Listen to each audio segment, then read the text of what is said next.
La matinale de Radio Classique avec Charles Bonner. Bonjour Lucas Aubin.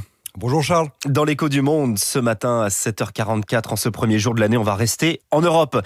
Quand on regarde dans le rétroviseur, quel est le bilan géopolitique de l'Union en 2025 ?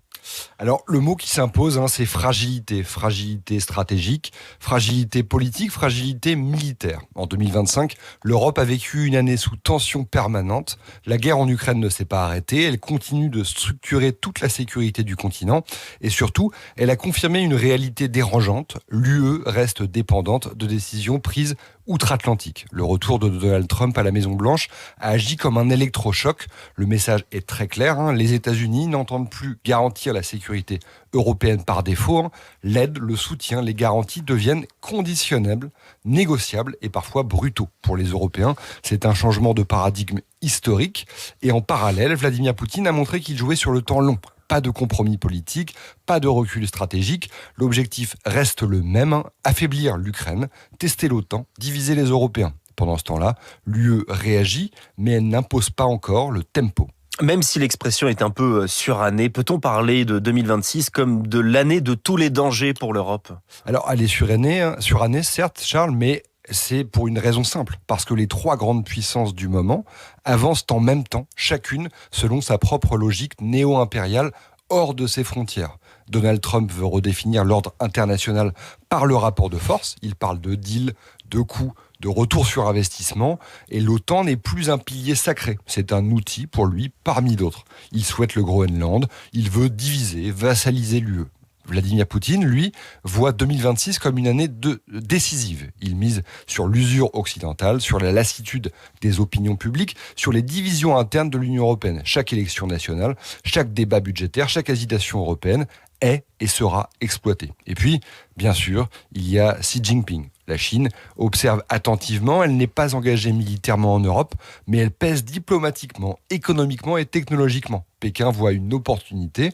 Une Europe occupée à sa propre sécurité est une Europe moins présente en Asie, moins audible sur Taïwan et moins influente dans le monde. Résultat, l'Europe se retrouve au croisement de trois stratégies de puissance, sans en maîtriser pleinement aucune. Alors dans ce contexte, la défense européenne progresse-t-elle vraiment ou reste-t-on simplement dans les discours ?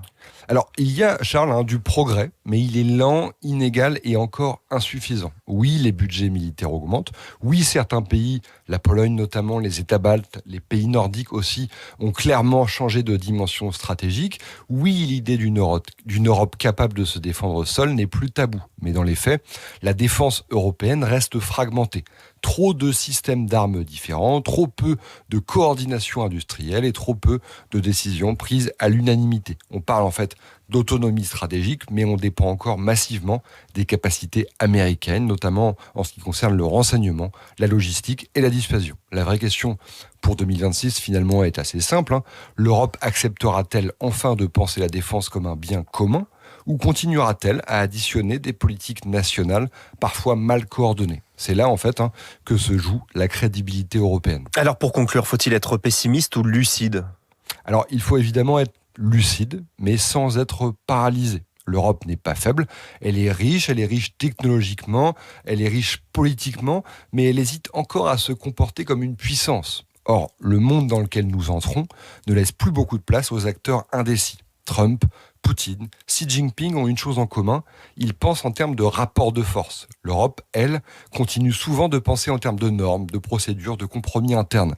Alors, cela certes fonctionne en temps de paix, mais beaucoup moins en période de bascule stratégique. Alors, 2026 sera une année test, soit l'Europe accepte de changer d'échelle en matière de défense, de décision, de vision stratégique, soit elle continuera à subir les choix des autres. Et dans un monde aussi instable que multipolaire, subir, c'est mourir un peu. Alors je conclurai en paraphrasant une célèbre phrase d'OSS 117.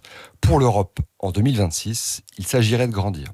Allez, bonne année Charles, et bonne année à toutes et à tous. Il s'agirait de grandir. Et ça c'est pour la version originale. Merci Lucas Aubin, je vous souhaite aussi une très belle année, une année musicale, notamment avec tous vos rendez-vous sur Radio Classique.